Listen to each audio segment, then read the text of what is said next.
मारो इसे और मारो इसे, ये इसी लायक है। अरे मारो यार। सरपंच जी, कालिया को चोरी करते हुए हम सब ने रंगे हाथ पकड़ा है। अब इसे गांव से बाहर निकाल देने में ही हम सबकी भलाई है। तो देर किस बात की है, अभी इसे धक्के मार के इस गांव के बाहर का रास्ता दिखा दो।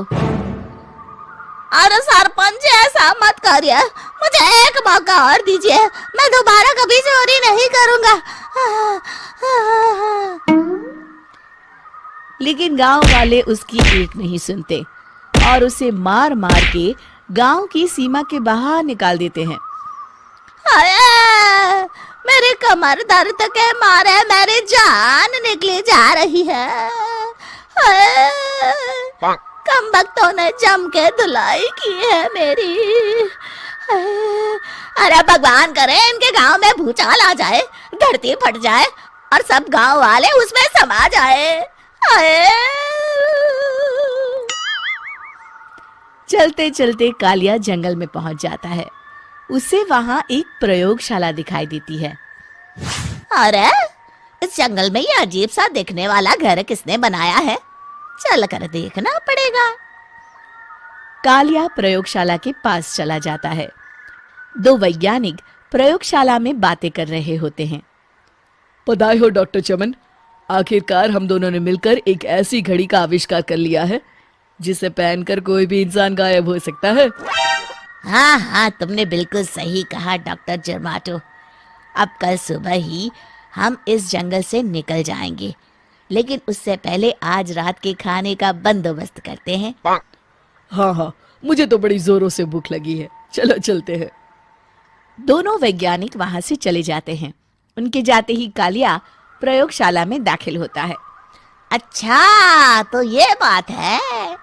कालिया बड़े से कांच के अंदर रखी घड़ी को बाहर निकाल लेता है और अपनी कलाई पर बांध लेता है। फिर घड़ी में लगा बटन दबा देता है। कालिया को एक जोरदार झटका लगता है। कालिया अपने आप को आईने में देखता है तो उसका पूरा शरीर पूरी तरह से गायब हो चुका होता है। अब तो जो चाहे वो कर सकता हूँ। सबसे पहले मैं उन सभी को सबक सिखाऊंगा। गांव वालों, मैं आ रहा हूँ। कालिया गांव की ओर चल पड़ता है। थोड़ी देर के बाद दोनों वैज्ञानिक वहां आते हैं। अरे ये क्या, लगता है कोई हमारी घड़ी चुरा कर ले गया है। ये देखो पैरों के निशान।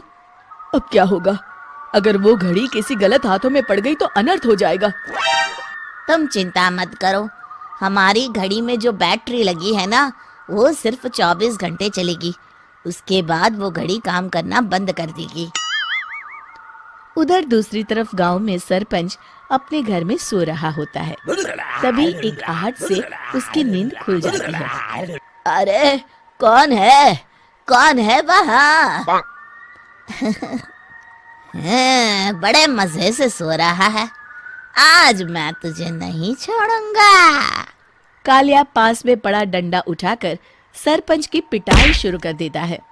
ये ले, ये ले, इसी लायक है, ले।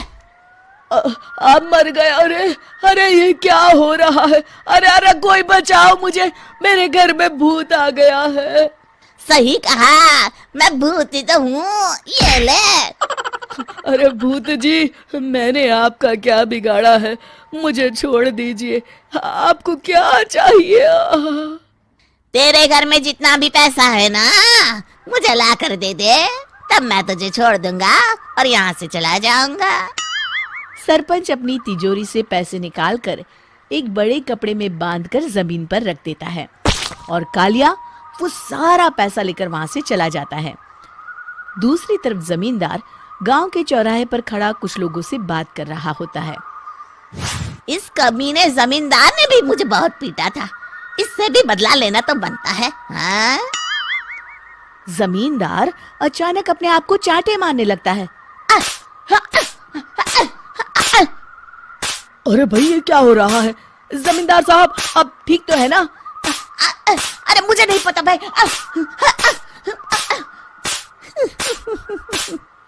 अरे मर गए रे, ये तो पक्का किसी भूत प्रेत का काम है। जमींदार के अंदर कोई भूत आ गया है। इससे पहले कि ये हमारे अंदर आ जाए, मनोहर भाई अपनी जान बचानी है तो भागो यहाँ से। ये क्या? अरे बाप रे बाप, मुझे तो भूतों से बड़ा डर लगता है। मैं तो चला यहाँ से। अगली सुबह इस घटना से पूरे गांव में दहशत फैल जाती है। सभी गांव वाले आपस में बात करने लगते हैं। अरे भाई, पता नहीं कहाँ से हमारे गांव में एक भूत आ गया है। उसने कल रात को सरपंच और जमींदार की खूब पिटाई की और उनके सारे पैसे भी लेकर चला गया। हाँ भाई हाँ, ये भूत तो मुझे बड़ा अजीब लगता है। मेरी समझ में नहीं आता कि भूत उन पैसों का करेगा क्या। अरे तेल में पकोड़े बना के तलेगा बेवकूफ। इस बात की चिंता करके कहीं वो भूत हमारे घर में ना आ जाए। तुम बिल्कुल सही कह रहे हो आर्या, मैं भी इसी बात से घबरा रहा हूँ। अच्छा, अब मैं अपने घर जा रहा हूँ। तुम सब भी अपने अपने घर चले जाओ। उस भूत का कोई भरोसा नहीं है। हाँ। तीनों वहां से चले जाते हैं। दूसरी तरफ कालिया सारे पैसों को एक खंडर में छुपा देता है। इतने सारे रुपए तो मैंने अपनी पूरी जिंदगी में एक साथ कभी नहीं देखे। इस तरह कुछ दिनों में मैं अमीर बन जाऊंगा। आज मैं उस मोटे बब्बन को अपना शिकार बनाऊंगा।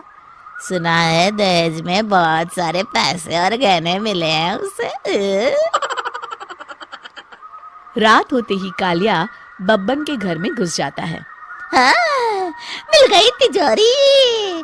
अब जल्दी से इसे खोलकर सारे पैसे निकाल लेता हूँ। अरे खुल जा खुल जा। खुल गई। कालिया पैसे थैले में भर ही रहा था कि तभी बब्बन उसके बगल में आकर खड़ा हो जाता है। भाई क्या कर रहा है? हाँ? अरे हट। अरे तेरी इतनी हिम्मत, मैं तेरे सामने खड़ा हूँ और तू फिर भी मेरी तिजोरी से पैसे चुरा रहा है। अरे मैं तो गायब हूँ, तू मुझे कैसे देख रहा है? कालिया अपनी घड़ी को देखता है। अरे इसे क्या हो गया है? हाय, लगता है बैटरी खत्म हो गई। अच्छा, तो आज मैं तेरी बैटरी अच्छे से चार्ज कर देता हूँ।